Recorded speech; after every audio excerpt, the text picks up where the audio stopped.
आपने कई बार सुना होगा कि मनुष्य होना एक अद्भुत घटना है। मनुष्य योनि एक अवसर है, मुक्ति का अवसर, उस परम सत्य को जानने का अवसर। कहते हैं मुक्ति मोक्ष का सौभाग्य देवताओं को भी नहीं मिला। तो क्या वाकई देवताओं को मुक्ति नहीं मिल सकती? और अगर मिल सकती है तो वो कैसे संभव है?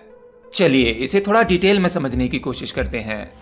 देवता भी अपनी गति बढ़ाने के लिए तथा ज्ञान प्राप्ति के लिए मनुष्य योनि में आते रहते हैं।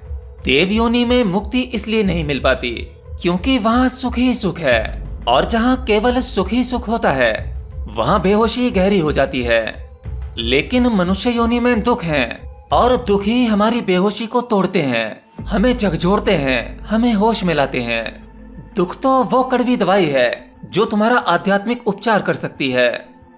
जब तुम्हें केवल सुख ही सुख होगा तब तुम उससे छूटना ना चाहोगे। तुम उसी सुख में रमने का प्रयास करोगे, उसे जकड़कर पकड़ लोगे। परंतु जैसे ही तुम्हें दुख आएंगे तभी तुम उससे निकलने का प्रयास करोगे। एक बार तुम अपना विश्लेषण करके देखो, अपने में ही झांक कर देखो। तुम भला अपने जीवन काल में बीच बीच में संसार से ऊब क्यों जाते हो? आपको कई बार यह संसार बुरा लगता है, संसार के नियम कानून बुरे लगते हैं, यहाँ के लोग बुरे लगते हैं। तो क्या संसार बुरा है या संसार से मिलने वाले दुख बुरे हैं? कभी तुम एक ही मार्ग पर ठीक ठाक चल रहे हो, अचानक से तुम्हें मार्ग बदलने का मन क्यों करता है?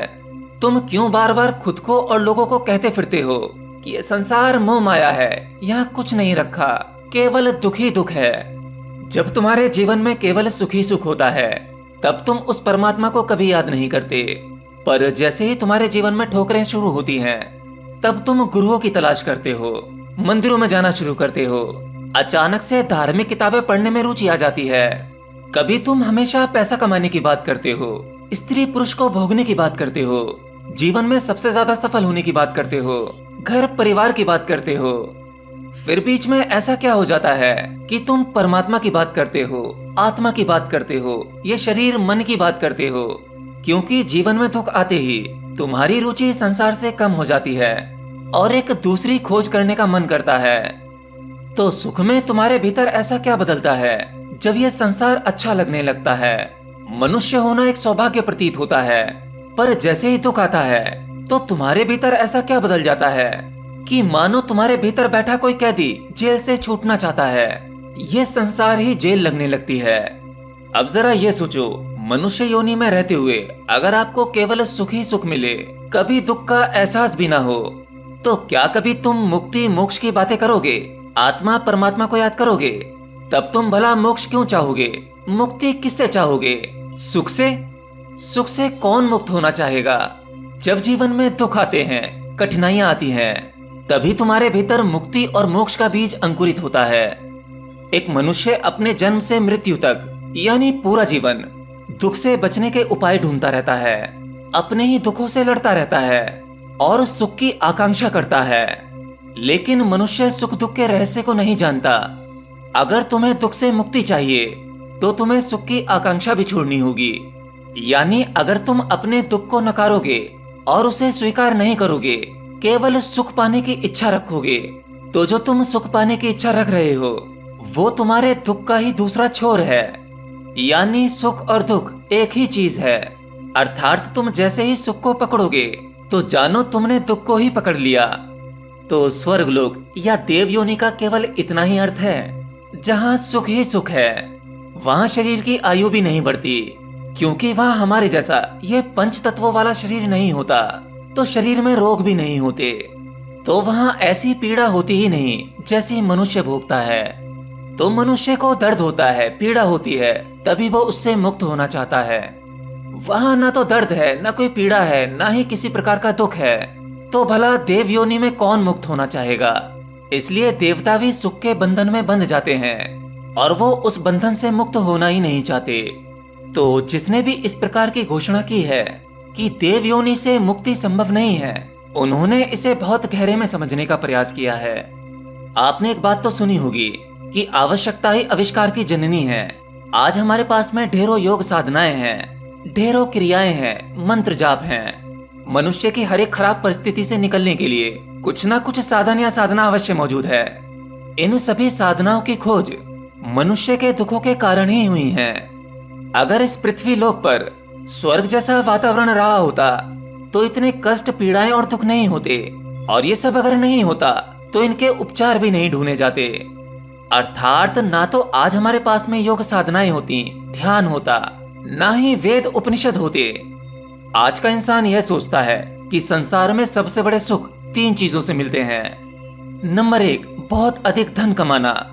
नंबर 2, मैं को सर्वोपरि रखना, यानी तुम्हारा अहंकार। और नंबर 3, जहां से सबसे बड़ा सुख प्राप्त होने का धोखा है तुम्हें, वो है सेक्स, स्त्री पुरुष को भोगना। अब जाकर जरा उससे पूछो, जिसने बहुत अधिक धन कमा लिया है, क्या वो सुखी हो पाया है? इसका प्रमाण तुम्हें तुम्हारी आंखों से मिल जाएगा। आज बड़े बड़े सेलिब्रिटीज जिनके पास धन की कोई कमी नहीं है, वो भला बाबाओं के पास, गुरुओं के पास, ज्योतिषी के पास और मंदिरों में क्यों जा रहे हैं? धन के अलावा उनकी ऐसी क्या इच्छा है जो पूरी नहीं हो रही? ऐसा कौन सा दुख है जिसने उन्हें घेर लिया है? और जो अपने अहंकार के चलते हुए केवल मैं करता रहता है, ऐसा व्यक्ति पल पल दुख और पीड़ा भोगता है। उसे कही गई एक छोटी सी बात गहरी ठेस पहुंचा देती है। और जब तुम किसी स्त्री को भोगते हो, उसके साथ संभोग करते हो, तुम सोचते हो कि यह संसार का सबसे बड़ा सुख है, लेकिन जिससे तुमने वो सुख भोगा है, वही स्त्री या पुरुष तुम्हारे दुख का कारण बनता है।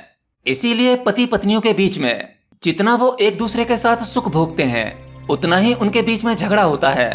और उस सुख के द्वारा मिली हुई संतान, जिससे तुम्हारी लाखों उम्मीदें जुड़ी होती हैं, वो भी तुम्हें जितना सुख देती है, उतना ही वहां से दुख मिलता है।